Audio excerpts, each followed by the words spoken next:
Good evening. Once again, it is a pleasure and it is an honor to see each of you, and what a beautiful day it has turned out to be, and what an awesome opportunity to gather together and to enjoy each other's company, of course, worship our wonderful God. On Sunday evenings, we've been going over the book of Matthew and examining a number of lessons therein, and if you have your Bible, turn to Matthew chapter 24. That's where we're going to be looking this evening. And last week, as we left off looking at Matthew 24, 1 through verse 35, wherein Jesus answered 2 to 3 questions there that the disciples had for him. Remember, as they walked by the great temple that Herod was building, a temple that took 40 plus years to construct, Jesus makes the comment, listen, not one stone is going to be left on the other. And this prompted the disciples to wonder, when would these things take place?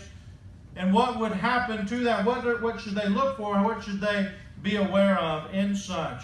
And so from verse 1 through verse 34, we see 35, we see Jesus answering that question, wherein he tells them that, listen, they need to keep a watchful eye out. And of course, in AD 70, we see that the Roman Empire did fulfill that prophecy. And as we notice, Josephus points out that not one Christian's blood was shed there because of the prophecy that had been made by Christ, and how aware they were of it. But when we look at our text today, we see that Jesus is going to be answering that last question, if you will. When will you be coming? When will you return, if you will?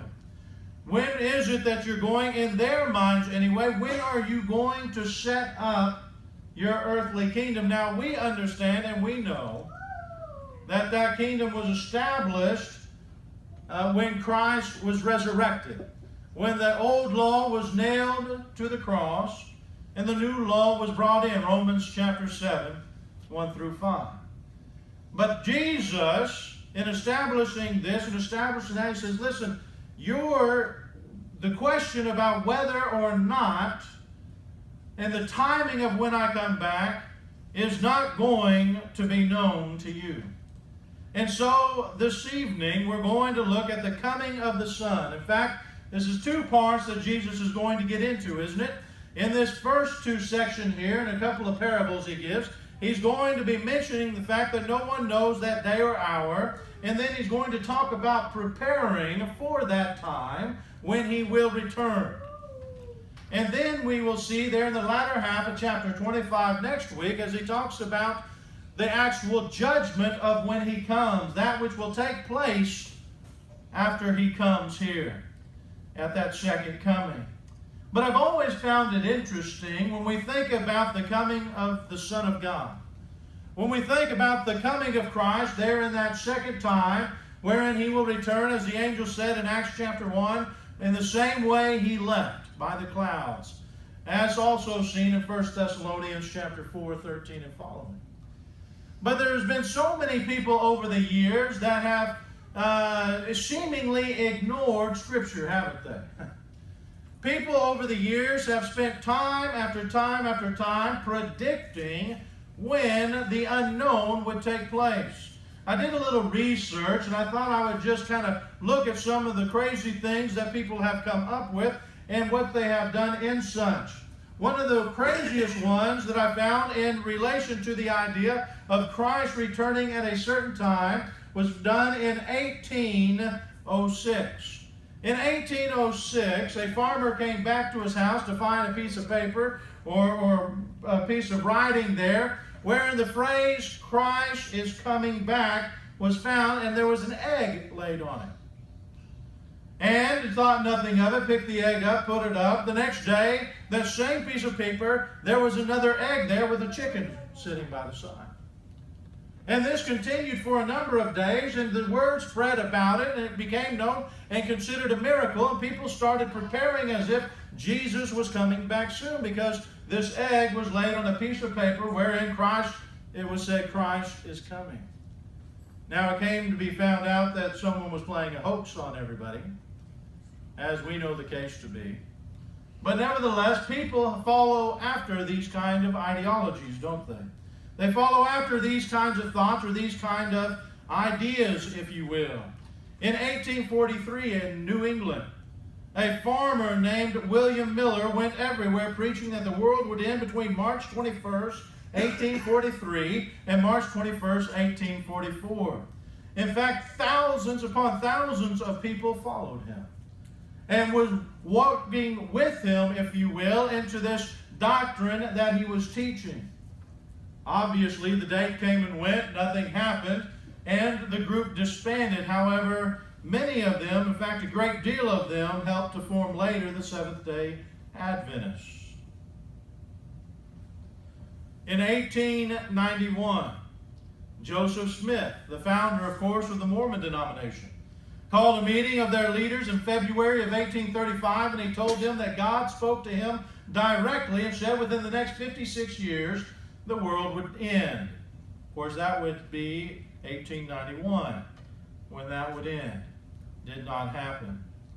In 1982, in fact, May of 1980, Pat Robertson, the founder of the Christian Coalition and also the one who helped start the 700 Club TV show, he scared many people when he said this: I guarantee you, by the end of 1982, there is going to be a judgment on the world. Still don't know how that show is going. This has been going on for years, hasn't it? This idea that someone can, or in any form or fashion, find a way to predict Christ's coming. Recently, in 2008, remember, there was a man who said, there in California, he said, it's coming. It's going to end the world. He was on every radio program. He was making the circuits in the news, of course. The time came, 2008. 2008 went. Brothers and sisters, this has been going on for a number of years. People asking the question, when will Christ return? Asking really what Jesus called the unknown, didn't he? Jesus makes it very clear, only the Father knows when he will return. There in Matthew chapter 24, in verse 36, we see this: but concerning that day and hour, no one knows, not even the angels of heaven, nor the Son, but the Father only. In the parallel to that, we see in Mark's account, in Mark chapter 13, verse 32, we see this: but concerning that day and hour, no one knows, not even the angels in heaven, nor the Son, but only the Father.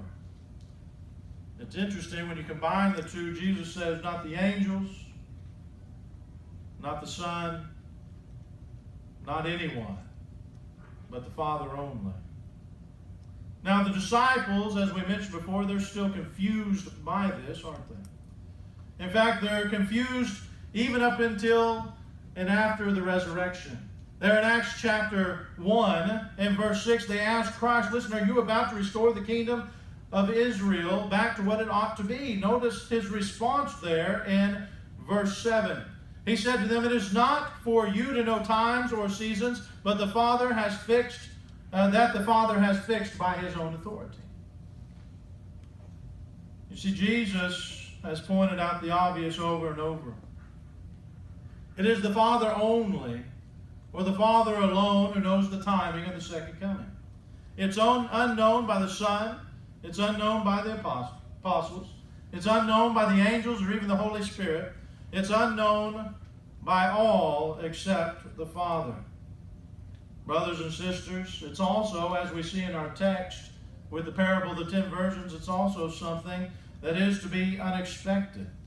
In Matthew 24, 37 through 44, even for us, we will not expect that day and hour. He says, for as were the days of Noah, so will be the coming of the Son of Man. For in those days before the flood, they were eating and drinking, marrying and giving in marriage, until the day when Noah entered the ark, and they were unaware till the flood came and swept them all away. So will be the coming of the Son of Man. Then 2 men will be in the field, one will be taken and one will be left. 2 women will be grinding at the mill, one will be taken, one will be left. Therefore stay awake, for you do not know on what day your Lord is coming. But know this, that if the master of the house had known in what part of the night the thief was coming, he would have stayed awake and would not have let his house be broken into. Therefore you also must be ready, for the Son of Man is coming at an hour you do not expect. Jesus would say it again later like this in chapter 25, verse 13. Watch therefore, for you know neither the day nor the hour. For both the righteous and the unrighteous, it will come like a thief in the night, won't it? It will come as something that is unexpected. No one expects a thief, as Jesus said. In 1 Thessalonians 5 and verse 2, Paul told the brethren, therefore you yourselves are fully aware that the day of the Lord will come like a thief in the night, or unexpected. Peter would say it like this in 2 Peter 3 and verse 10. But the day of the Lord will come like a thief, and then the heavens will pass away with a roar. Brothers and sisters, when we consider what Jesus is pointing out here, he says, listen, this is the unknown. Don't seek after knowledge that you're not going to have. Don't seek after knowledge that he himself did not have. Even though Jesus' coming will be unexpected, though, and even though we do not know when it will be, the day or hour, that does not mean we should be caught off guard, however. We might not know the day or hour, but we should be ready whenever it happens. Unfortunately, however, many will be like the foolish virgins there in the parable of Matthew 25, verses 1 through 13 there. They will be like so many others of the unprepared. When we look at this parable, we see there's two groups of women here. One group of 5, they are considered wise. The other is considered foolish. As we look at our second point here, we'll see of those that are unprepared, these are the foolish ones, aren't they? But these have a desire to meet Jesus. It's important to remember this part when we think of those who are lost in sin. These foolish ones, these foolish women here, these foolish virgins, they had a desire to meet Jesus. They grabbed their lampstand to go meet the bridegroom. Notice there in chapter 25 and verse 1, then the kingdom of heaven will be like 10 virgins who took their lamps and went to meet the bridegroom. Both the wise and the foolish, they had a desire to meet him.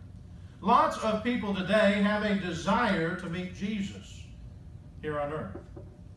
A lot of people today have a desire to be with him forever, to meet Christ and be in heaven.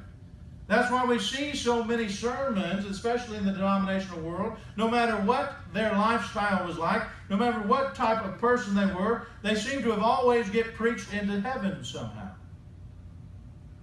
Because people know and have a basic understanding and grasp that they want to be in whatever is the best situation, in this case being with Christ.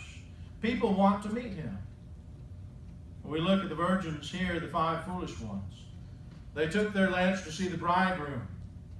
And they reminded me a lot of those who were said in Jesus' Sermon on the Mount in Matthew chapter 7 and verse 22.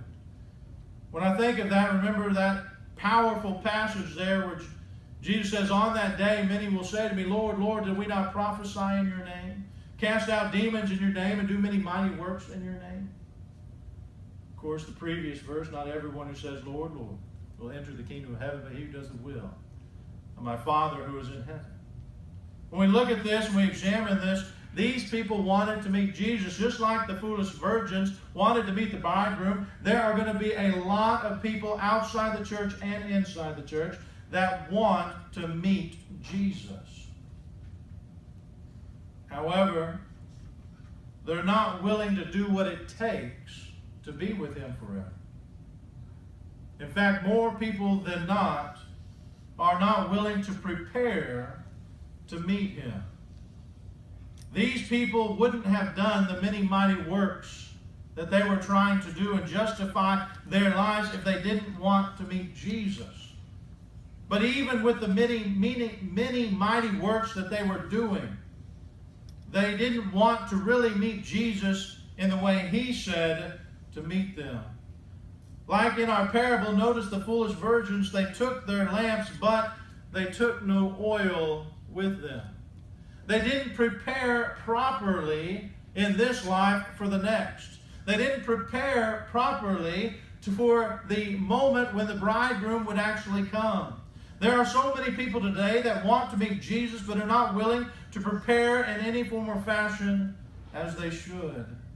In fact, they are completely unprepared, unfortunately. I'm reminded what Paul said on this line in 1 Thessalonians 5 and verse 3.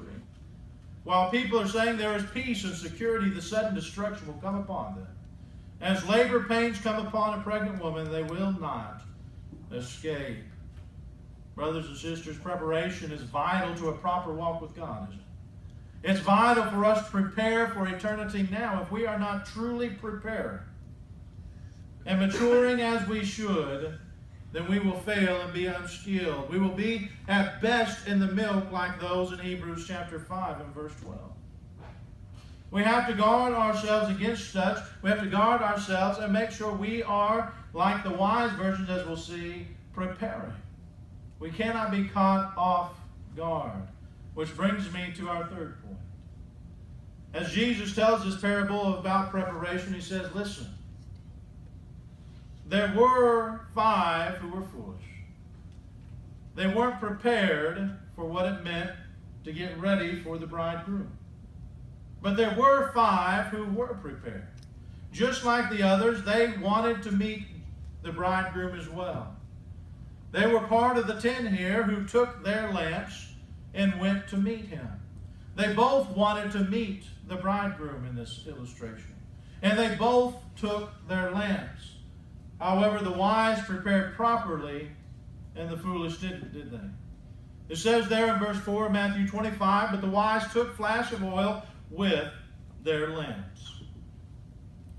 As God's children waiting for Jesus' return, we are to be preparing daily for it. We are to be organizing our life in such a way that we are getting ready for that great day. Not that we will be ready and knowing the hour and time, but that we will, when it happens, be ready and excited for it. We're reminded once again of what Paul says there in 1 Thessalonians 5 again. In verses 4 through 6. But you are not in darkness, brothers, for that day to surprise you like a thief. For you are all children of night, children of the day. We are not of the night, nor of the darkness. So then let us not sleep as others do, but let us keep awake and be sober. We are like the wise women there. In the parable of the 10 virgins, we are to prepare our minds for action. We are to work and watch for the coming of Christ, the bridegroom, once again. In 1 Peter chapter 1, verses 13 through 15, Peter so beautifully and eloquently says it like this. Therefore, preparing your minds for action, and being sober-minded, set your hope fully on the grace that will be brought to you at the revelation of Jesus Christ. As obedient children, do not be conformed to the passions of your former ignorance, but as he who called you is holy, you also be holy in all your conduct. Brothers and sisters, as we consider the words of Christ and what he told the disciples, there in chapter 24, verses 36 through Matthew 25, verse 13. When we consider the context and the power of what he has said, there is something important in remembering the coming of Christ and being prepared now. As we will notice next week, there's a reason why that preparation takes place now, isn't it? Because when it does happen, there will be a judgment that is final. Those disciples at this time didn't quite understand that. Didn't quite grasp all its meaning we do today, don't we? There is going to be a moment, there is going to be a time when Christ will return. God has appointed that time, and he is ready and willing when that time comes. We must prepare ourselves for the coming of the only begotten Son, his second time here. When he comes in the cloud in his glorious might. Let it be said of each and every one of us that we weren't caught off guard, but rather we were those sober-minded, prepared, and waiting. Maybe it is the case this evening. Maybe there's someone here who hasn't been preparing as they should. Maybe there's someone here who's been dealing with challenges and difficulties and struggles. And as you reflect upon, think about, and meditate upon the coming of the Son of God in his second time and all the glory that it will be, and the judgment thereafter, maybe there's something that's been getting to you. Maybe sin has crept into your life. If that's the case, make the change. Don't allow it to continue anymore. Don't allow it to fester anymore. Make the change. And if it is the case this evening that we can help you with that, let us do so. Maybe there's someone here who also needs the prayers of the congregation, but they're dealing with some other issue. Maybe it's an emotional pain or whatever the case may be. If that's the case, let us as a family help you as well. And if either of these we can help you with, let us know by coming forward now as we stand and as we sing.